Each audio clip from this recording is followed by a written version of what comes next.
Guys, c'est le preview contre Nottingham Forest. Tout d'abord, je tiens à vous dire, les gars, à chaque fois, je dis bien à chaque fois que les supporters mancuniens sont en colère ou frustrés, derrière c'est spin, spin, spin, spin. À chaque fois, ça fait plus de 10 ans que j'ai fait la remarque. À chaque fois, cette semaine peut être considérée comme l'une des pires semaines qu'on ait vécues en tant que supporter de Manchester United. On a perdu contre Tottenham, on a perdu Greenwood, on a perdu Emerson, on a perdu Luke Shaw qui s'est blessé, on a perdu Mason Mount qui s'est blessé. C'est peut-être l'une des pires semaines. Alors, puisque la fanbase est remontée, les Glazers, ils ont la potion magique. Ils savent comment détendre l'atmosphère. Alors, tout de suite, Sheikh Jassim est sur le point de finaliser. Vous ne trouvez pas ça bizarre? Il n'y a rien eu pendant un mois, silence radio. Et là, la semaine où tout le monde est énervé, Sheikh Jassim est sur le point de finaliser. Mais tout le temps, c'est pareil.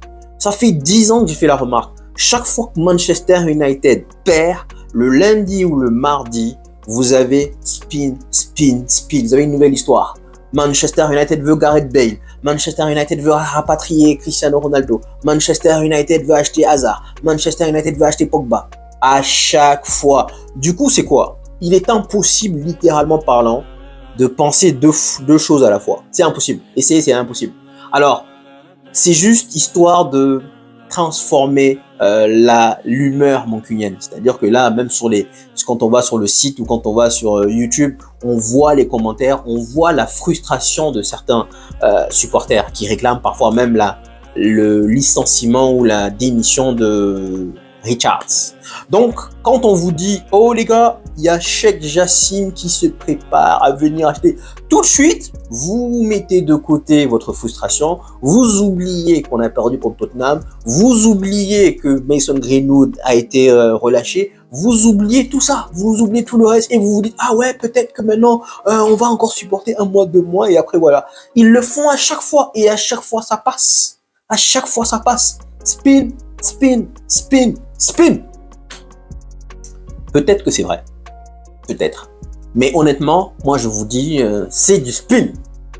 Si c'était tombé par exemple juste après une victoire, là j'allais un peu plus creuser. Mais là, pour moi, c'est du spin. Bref, on referme la parenthèse. C'est le preview contre Nottingham Forest. Alors guys, nous avons Mason Mount qui est blessé. Nous avons Højlund qui n'est pas prêt. Apparemment, bon, il s'est entraîné hier, première séance avec l'équipe. Donc, probablement qu'il sera sur le banc contre Arsenal. Donc, pour l'instant, out. Donc, Mason Mount, Højlund. Donc, sur les 3 joueurs qu'on a achetés, le seul disponible au final, c'est Onana. Et pour l'instant, d'ailleurs, c'est la seule satisfaction. Højlund, je n'ai pas encore vu. Donc, pour l'instant, ça va être point d'interrogation. Mason Mount, voilà, on a dit que lui, c'est pas Mason Mount le problème, mais c'est le fait que lui et Bruno se marchent dessus. Donc, pour l'instant, ce mercato, Ensuite, Luke Shaw out. Luke Shaw out, et apparemment, sa durée d'indisponibilité sera plus longue que celle de Mason Mount. On parle de fin septembre pour Mason Mount, donc encore plus longue pour Luke Shaw, donc probablement fin octobre. Vous voyez, la dernière fois, je vous disais que Luke Shaw, pendant le moment où il cherchait son contrat, il lui restait une année de contrat. Pendant le moment où le mec cherchait il était en train de négocier entre guillemets son contrat, il était juste phénoménal. Et bizarrement, le mec a arrêté de se blesser. Il a arrêté de se blesser psychologiquement. Franchement, vous vous rendez compte? Il a arrêté de se blesser. Pendant 8 mois, 9 mois là, depuis l'année dernière, en tout cas, il était juste à un niveau stratosphérique et il a arrêté de se blesser, il était juste énorme. Maintenant, nouveau contrat en poche, commence à faire des petits trucs et là maintenant il est blessé pendant je sais pas combien de temps. C'est bien les gars, c'est vraiment bien. On a un sérieux problème à Manchester honnêtement. On a un problème, c'est que la plupart des joueurs quand ils arrivent, ils allument le feu, ils sont on fire. Quand ils arrivent, ils sont juste exceptionnels, tous. Et au bout de quelques temps, maintenant ça dépend des joueurs. Parfois c'est 1 mois, parfois des 2 mois, parfois c'est 6 mois, parfois c'est 1 an comme Martial. Et après ça fait flou, crash. Pfiou. C'est pareil pour quasiment tout le monde. Eriksen, il était bon jusqu'à ce qu'il se blesse, maintenant il est voilà, pouf. Martinez, bon Martinez j'enlève de côté. Casemiro, plouf. On peut continuer, hein. Bref, vous avez compris. Donc franchement, on sent la frustration dans la fanbase mancunienne et c'est totalement légitime. Totalement, on est tous frustrés, on est tous énervés. Et tu te dis Nottingham Forest, Old Trafford. En fait, ils sont en train de nous enlever ce petit plaisir. Vous voyez le petit plaisir où quand vous attendez un match. À l'époque, je vous jure que quand il y avait match de Manchester, il arrivait parfois que je ne dormais pas. C'est-à-dire que j'étais tellement excité la nuit, la veille du match ou la journée, que quand il fallait me reposer, j'étais en train de me faire plein de scénarios. Comment va se dérouler le match? Combien de buts on va marquer? Comment on va les massacrer? Comment on va jouer? C'était un kiff. Aujourd'hui, c'est... Il y a Manchester qui joue, je vais regarder. Mais cette envie-là où tu attends, le mot c'est attends, tu attends le match. Je suis en train de la perdre. Mais bon. Donc, beaucoup de blessés. On est à Old Trafford, on n'a pas pris de défaite à Old Trafford depuis plus d'un an. Donc la dernière défaite à Old Trafford remonte l'année dernière, premier match de championnat contre Brighton. Après cela, on n'a plus perdu. Et généralement, quand on prend une défaite, quand on joue mal, on arrive généralement à rebondir. Donc je pense que on devrait gagner, à moins bien sûr, il faudrait qu'il fasse des changements. Il faut qu'il fasse des changements dans son 11.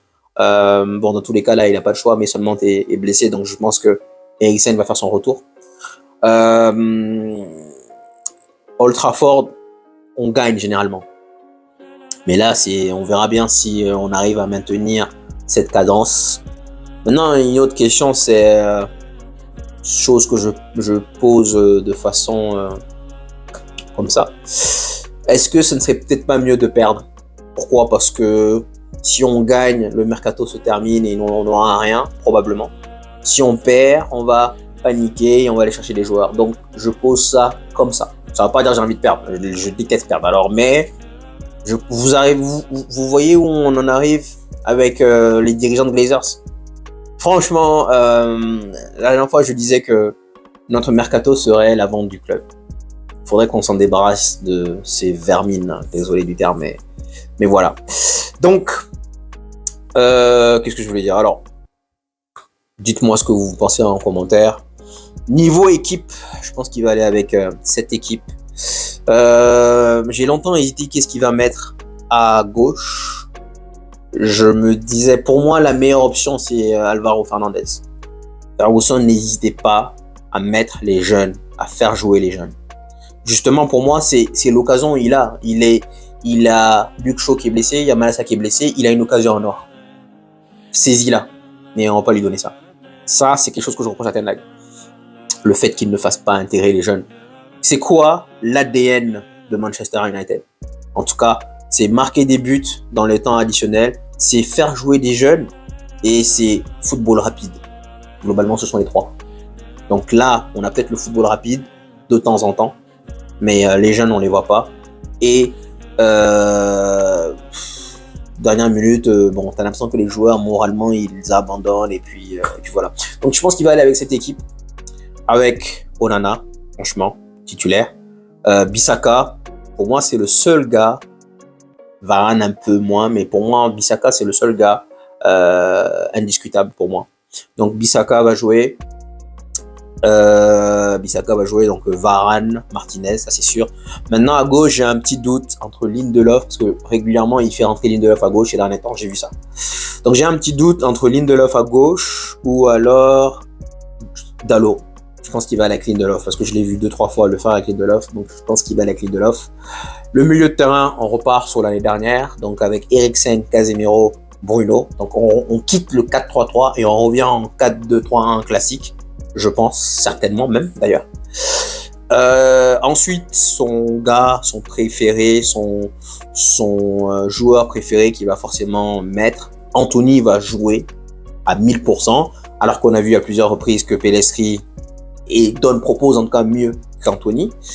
Maintenant là, j'ai un doute, mais je me dis qu'il peut pas repartir avec une attaque avec Garnacho et Rashford en pointe. Il a dit, on lui a posé une question en conférence de presse, c'est le milieu a été percé régulièrement. Est-ce que tu penses que comment tu faut le régler? Et il a dit c'est pas un problème de milieu. Donc dans sa tête, Mason Mount, Bruno Fernandes et Casemiro sont compatibles. Il dit que c'est pas un problème de milieu. Il dit que c'est un problème d'attaque. Donc en disant ça, je pense qu'il va se remettre en question et que Garnacho va aller sur le banc. Donc Rashford va décaler à gauche et Martial va commencer le match. Et je pense qu'après, au bout de 60e minute, Rashford va aller dans l'axe et Garnacho va rentrer. Un truc comme ça. Donc voilà. Niveau pronostic, je vous dirais... j'ai envie de vous dire 2-0, mais je partirai sur 1-0. Je pense qu'on va gagner parce que généralement, on est à Old Trafford. Old Trafford, c'est une forteresse. Nous avons l'habitude de rebondir après une défaite. Je pense qu'on va gagner, mais dans le jeu... Maintenant, peut-être que Martial... Les gars, Martial, c'est un guignol hein, qui passe son temps à se blesser, mais Martial bonifie le jeu de Rashford. Pourquoi? Parce que Martial n'est pas égoïste quand il arrive dans la surface de réparation. Il lève la tête. Lui et Sancho sont les rares personnes... j'ai oublié Sancho. Peut-être que Sancho peut jouer à la place de Martial. Peut-être que Sancho peut jouer faux neuf. Lui et Sancho, en tout cas, sont les rares de notre attaque capables de lever la tête et de se dire à qui je vais faire la passe avant de tirer. Ils sont pas à la tête baissée en mode de bam, bam, bam, bam, comme Rashford le fait. Donc, Martial bonifie Rashford. Et je pense que la saison où il marque 23 buts, Rashford profite de Martial. Et Rashford, il aime bien jouer avec Martial parce qu'il sait que Martial va le servir. Contrairement à Anthony qui va rentrer tirer ou Garnacho qui va probablement rentrer tirer. Donc, je dirais 1-0 pour Manchester, mais je pense que donc Sancho ou Martial peuvent jouer en neuf. Le problème aussi, c'est que ces derniers temps, les deux matchs où Sancho rentre, il le fait rentrer à gauche, donc je ne comprends plus rien. Donc voilà, je dirais 1-0 pour Manchester. Dites-moi ce que vous en pensez en commentaire. Et puis bon, voilà, hein, comme d'habitude, vous connaissez la musique. Pour l'instant, nous sommes sur Facebook, mais je rappelle qu'à partir du 1er octobre, nous allons basculer sur TikTok concernant les lives.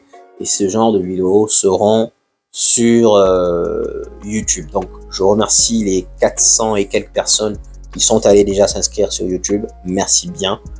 Les autres, allez-y, parce que encore une fois, le 1er octobre, ce sera uniquement YouTube, TikTok. Sur ce, merci de m'avoir écouté et je vous dis donc bonne chance pour ce match d'aujourd'hui. On se dit à tout à l'heure.